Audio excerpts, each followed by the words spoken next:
guys, welcome to our video. In this video, we will be talking about Ijarah.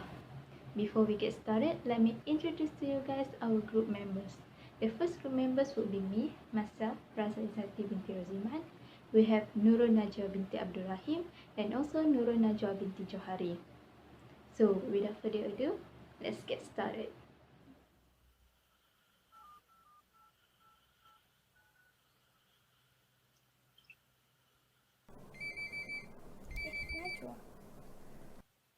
Hi, Assalamualaikum Najia. Sorry for disturbing you.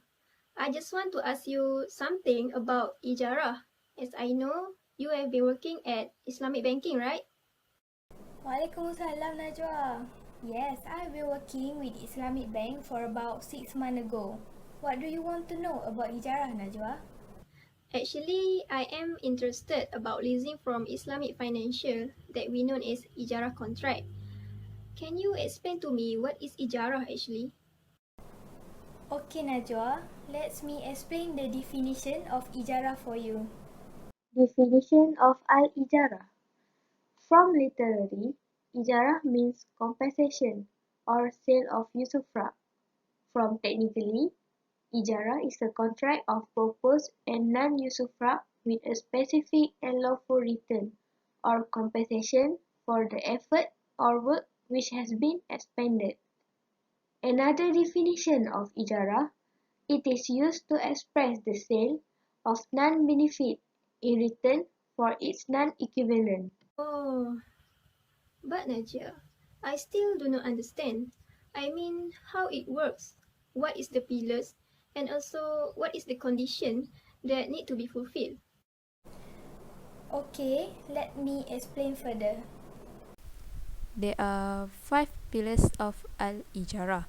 The first one is the parties involved in the contract, which is Mu'ajir and Mustajir. Mu'ajir is the person who gives something for hire, which is also called as the lessor, while Mustajir is the person who takes on hire, which is the lessee. The second one is Ma'jur, a thing given for rent.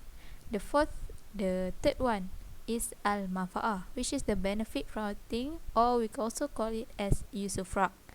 While the fourth one is ujrah, the price or fee given for the payment of rent or lease, and the last one is sighah, which is offer and acceptance. Okay, in condition for al-ijarah, we have 4 conditions. Okay, the first one is for property. So for property, the property must belong to the lessor and it is known to both parties and is specified on what property it is. The third one is it must be in good condition for leasing and any damage of the property is liable on lessor. So the last one is property. The property cannot be leased to others by the lessee. The second condition is for the usufruct. Usufruct here means the benefit of the property. So the usufruct must be valid according to Islamic commercial law.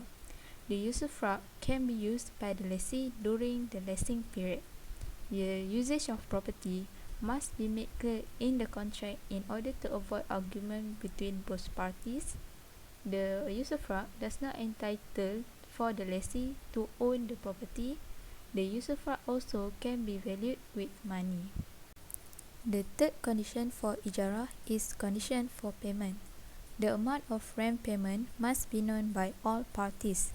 Rent payment can be made in advance, and if there is no condition for payment to be made in advance, the payment starts when usufruct starts. Users or lessee is not obliged to pay rent if the property cannot be used. And the last condition is condition for sighah. Sighah here is offer and acceptance. The offer and acceptance of the contract need to follow all conditions that has been stated in the conditions of contract in Islam. Now I understand. By the way, Najia, did you have example and the list of financial instruments that apply in Ijarah? Yes, of course Najwa. Let me explain to you. Next, we move to the financial instrument that apply in the Ijarah principle.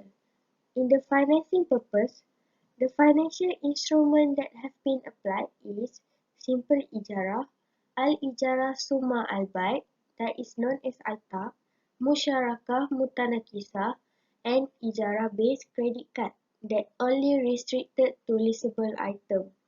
For the purpose of government and corporate sukuk, the financial instrument is ijarah sukuk. And lastly, in the purpose of risk management and hedging, the instrument is ijarah rental swaps. Okay. And how about the current issue that arise in Muamalat Principle, Najia? Okay, next, the issue in the Ijarah contract is There are several current issues in Ijarah. Firstly is combination of contracts. Secondly is linked rental in long-term leases with an interest rate benchmark. And thirdly is sale and leaseback.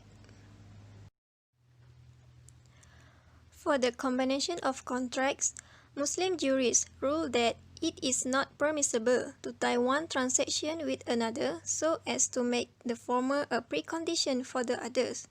However, they allow the combination of more than one contract in one transaction without imposing one contract as a condition on the other.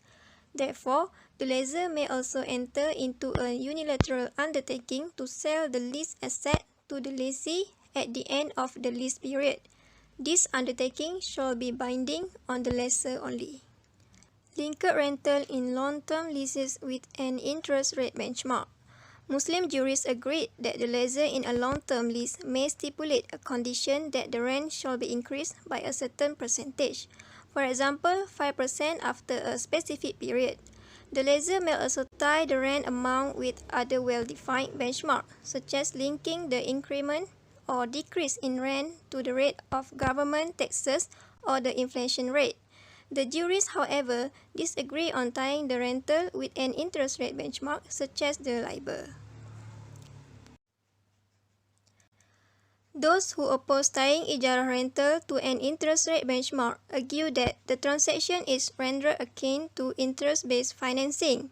They also argue that since the variations of the rate of interest is unknown, the rental tied to the rate of interest will imply jahalah and gharar, which are not permissible in the Sharia. The proponents of the application of such benchmark, however, argue that the rate of interest is used as a benchmark only and the basic difference between interest-based financing and a valid lease does not lie in the amount to be paid to the financier or the lessor but in the lessor's bearing of the full risk of the corpus on the leased asset. In the case of an interest-based financing, the financier is entitled to receive interest even if the debtor did not at all benefit from the money borrowed.